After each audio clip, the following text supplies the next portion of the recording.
જય શ્રી કૃષ્ણ મિત્રો, કેમ છો? મજામાં ને? આજે આપણે બનાવશું નવો નાસ્તો. આપણે ઠંડી વધેલી રોટલીનો નવો નાસ્તો બનાવીશું. મારે આ બપોરની 5 રોટલી વધી છે, તે 5 રોટલીનો આપણે નવો નાસ્તો બનાવશું. આ એકદમ ઈઝી અને ફટાફટ બની જાય એવો નાસ્તો છે અને આપણે શરીરમાં પણ હેલ્થી છે. આપણે આ નાસ્તો બનાવવા માટે મેં 5 રોટલી લીધી છે. 1 કપ ચણાનો લોટ છે, આદુ, લસણ અને મરચાની પેસ્ટ છે. જો આ પેસ્ટનો તમારે વિડીયો જોવો હોય તો તમે ડિસ્ક્રિપ્શન બોક્સમાં જોઈ શકો છો. આ રેસીપી મેં મૂકી છે આપણે સ્ટોરેજ કરવાની. 1 વાટકી આપણે ધાણા ભાજી લીધા છે અને 1 લીંબુનો રસ લીધો છે. આ નાસ્તો બનાવવા માટે આપણે પહેલા બેટર બનાવીશું. આપણે આ રોટલીને સાઈડમાં મૂકી દઈશું અને બેટર બનાવીશું. અડધી ચમચી લાલ મરચું પાવડર, અડધી ચમચી હળદર પાવડર, 1 ચમચી ધાણા જીરું પાવડર, 5 ચમચી ગરમ મસાલો, 5 ચમચી ચાટ મસાલો. આ મસાલા પહેલા આપણે મિક્સ કરી દેશું આ રીતના. આપણે નિમક ઘટશે તો જ નાખીશું. આપણે ચાટ મસાલો ઉમેર્યો છે એટલે જો નિમકની જરૂર પડશે તો જ આપણે નિમક ઉમેરવાનું છે, નકર નથી ઉમેરવાનું. ધાણા ભાજી ઉમેરી દેશું. ત્યારબાદ આપણે જે પેસ્ટ લીધી છે આદુ લસણ મરચાની તે ઉમેરી દેશું ને લીંબુનો રસ ઉમેરી દેશું. આપણે 5 ચમચી નાની છે મારે એટલે મીઠા સોડા આપણે નાખીશું અને તેની માથે આપણે થોડું એવું તેલ નાખીશું એટલે આપણા એકદમ સોફ્ટ નવો નાસ્તો બને. આ મારો વિડીયો સ્કીપ કર્યા વગર તમે જોજો એટલે તમને ખ્યાલ આવે કે આપણે કઈ રીતના બનાવ્યો છે તે. આપણે 1 કપ પાણી લીધું છે, થોડું થોડું નાખતા જઈશું, મિક્સ કરતા જઈશું. આપણે પુડલાનો બેટર બનાવીએ છીએ એ રીતના બનાવવાનું છે. આપણે પતલું બહુ નથી બનાવવાનું એટલે આપણે થોડું થોડું પાણી ઉમેરતા જઈશું ને બેટર બનાવતા જઈશું એટલે આપણે એકદમ સરસ બેટર બને. જો આપણે એકી સાથે હારે પાણી નાખી દેશું તો આપણે આછું થઈ જશે તો ફરી લોટ ઉમેરવો પડશે. એટલે લોટ ઉમેરીશું પાછું આપણું બેટર વધે પણ ખરું એટલે આપણે થોડું થોડું પાણી ઉમેરતા જઈશું ને આપણે બેટર બનાવતા જઈશું.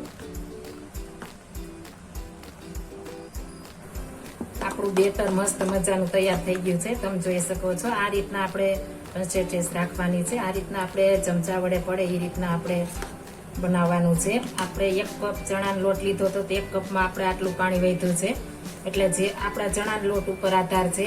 જો આપણો ચણાનો લોટ જે હશે એ પ્રમાણે પાણી જોશે એટલે આપણે 1 કપમાં આટલું વધ્યું છે. હવે આગળની પ્રોસેસ કરીશું. આપણે 1 કાણાવાળી પ્લેટ લીધી છે, તેમાં આપણે ઓઇલ કરી લેવાનું છે. આ ઓઇલ કરશું એટલે આપણે જરા પણ ચીપકે નહીં. આ રીતના ઓઇલ કરી લેશું. તેને સાઈડમાં મૂકી દેશું. આપણે જે રોટલી આપણે ઠંડી વાસી રોટલી છે એ આપણે લીધી છે તેમાં આપણે બેટર લગાવી દેવાનું છે. આ રીતના એકદમ સરસ મસ્ત લગાવી દેવાનું છે એટલે સરસ આપણા રોટલીનો નવો નાસ્તો બને. આ રીતના આપણે સરસ લગાવી દેશું.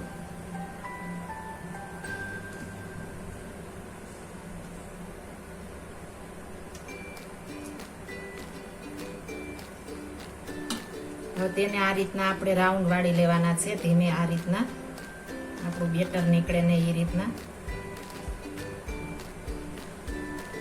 આપણે આ પ્લેટમાં મૂકી દેશું. આ રીતના આપણે આ રીતના બધા આપણે આ રીતના રોલ વાળી લેશું. આપણે આ મોટી 2 ચમચી નાખીશું એટલે આપણે મસ્ત આખી રોટલીમાં થઈ જશે. આપણે ફરતી રોટલીમાં આપણે લગાવી દેવાનું છે. જરા પણ આપણે રોટલી કોરી નથી રહેવા દેવાની. આ રીતના લગાવીશું એટલે એકદમ સરસ લાગી જશે અને આપણે રોટલીમાં પણ જરા પણ રોટલી કોરી નહીં રહે એ રીતના લગાવશું એટલે એકદમ મસ્ત બનશે. સેજ આછું થયું છે તો આપણે થોડું વધારે ઉમેરીશું એટલે આપણે મસ્ત નવો નાસ્તો બને. આ રીતના આપણે રાઉન્ડમાં વારી લેવાનું છે. આ રીતના આપણે બધી રોટલી તૈયાર કરી લેશું. આપણે આમાં 3 સમાણી છે, આપણે થોડા થોડા અંતરે રાખવાની છે. આ ફૂલશે એટલે આપણે એટલો અંતર રાખીશું. આપણે 3 રાખી છે, આપણે 2 પછી ફરીથી બનાવીશું. હવે આપણે ગરમ પાણી મૂકી દીધું છે, તેમાં આપણે મૂકી દેશું. આપણે પાણી ગરમ થઈ ગયું છે, નીચે આપણે સ્ટેન્ડ રાખીને તેની માથે આપણે મૂકી દેશું. તમે ઢોકળિયું કે ઇડલી મેકર કે ગમે પણ લઈ શકો છો. હવે આપણે આને કવર કરી દેશું. આપણે 12 થી 15 મિનિટ સુધી આપણે ફૂલ ગેસે ચડવા દેશું એટલે એકદમ મસ્ત બની જશે. 14 મિનિટ થઈ ગઈ છે. હવે આપણે ઢોકળા તપાસી લેશું આપણે ચડ્યા કે નહીં એમ. તો આ રોટલીનો નવો નાસ્તો આપણે છરી વડે તપાસી લેશું. એકદમ ક્લીન છરી આવે છે આપણે એટલે ચડી ગયા છે. હવે આને આપણે ઠંડા થવા દેશું. ઠંડા થાય ત્યાં સુધીમાં આપણે તેની સાથે ખાવાની ખાટી મીઠી ચટણી બનાવીશું. ખાવાની મજા પડી જાય એટલી મસ્ત આપણે ચટણી સાથે બનાવીશું. ખાટી મીઠી ચટણી બનાવવા માટે મેં આંબલીનો પલ્પ લીધો છે. તેમાં આપણે 5 ચમચી ગરમ મસાલો, 5 ચમચી લાલ મરચું પાવડર, અડધી ચમચી ધાણા જીરું પાવડર, ઝીણી સુધારેલી એક ડુંગળી, બારીક સમારેલા ધાણા ભાજી, આ બધું મિક્સ કરી દેશું. મેં પલ્સમાં નિમક નાખ્યું છે એટલે આમાં નિમક નાખવું નહીં પડે. તમે જો નિમક વગરનો પલ્પ્સ હોય તો તમે નિમક નાખી શકો છો. અને આ ચટણી જો તમારી પાસે પલ્પ્સ તૈયાર ન હોય તો 1 થી 2 ગુસ પલાળીને ફટાફટ બની જાય છે. આ ચટણી આપણે આ નવા નાસ્તા માટે એકદમ ખાવાની મજા આવે છે. એટલે આ ચટણી એકદમ મસ્ત આપણી ચટણી તૈયાર થઈ ગઈ છે. આપણી રોટલી ઠંડી થઈ ગઈ છે. આપણે મસ્ત ફૂલીને દડા જેવી થઈ ગઈ છે. હવે આપણે આનું કટિંગ કરી લેશું. આપણે છરી વડે આ રીતના 1-1 ઇંચના ટુકડા કરી લેશું. આપણે બહુ મોટા નથી કરવાના. બહુ મોટા કરીશું તો આપણે તળવામાં ઈઝી નહીં રહે. એટલે આપણે આ રીતના મીડિયમ સાઈઝના આપણે ટુકડા કરી લેશું. તમે જોઈ શકો છો એકદમ મસ્ત આપણો નવો નાસ્તો તૈયાર થઈ ગયો છે. આ રીતના આપણે ખાવો જોઈએ. એકદમ મસ્ત તૈયાર થઈ ગયો છે. જોતા જ ખાવાનું મન થઈ જાય એટલો મસ્ત આપણે નાસ્તો બન્યો છે. હવે આને આ રીતના આપણે બધી રોટલી કટિંગ કરી લેશું. આપણે બધો નાસ્તો કટિંગ થઈ ગયો છે. હવે આપણે એક તેલ ગરમ મૂકી દેશું. આપણે તેલ ગરમ થઈ ગયું છે તેમાં આપણે આ નાસ્તો બનાવેલો તળવા મૂકી દેશું. આ રીતના આમાં સમય એટલે આપણે નાખી શકીએ છીએ. અને આપણે તેલ આવ્યા પછી ગેસ આપણે ધીમો કરી નાખવાનો છે. જો ફૂલ હશે તો આપણે ઉપરથી બળી જશે ને અંદરથી આપણે ચડશે ને. એટલે આપણે એકદમ ધીમા ગેસે અને આપણે ઉપરથી ક્રિસ્પી બનાવવાનો છે. એટલે આપણે ધીમા ગેસે આ રીતના આપણે આટલા સમાન હશે આપણે આ રીતના નાખી દેશું.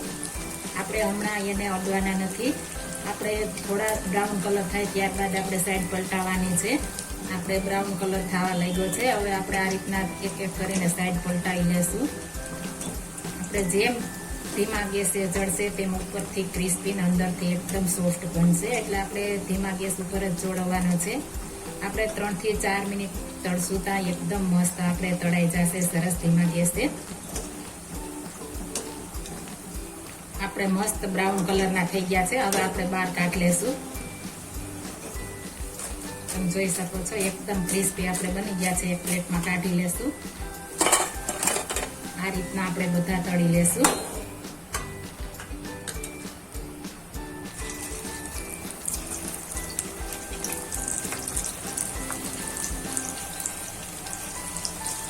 આપણે કાઢ્યા પછી થોડો એવો ગેસની ફ્લેમ આપણે વધારવાની છે. એટલે પેલા ફૂલ તેલ જોશે.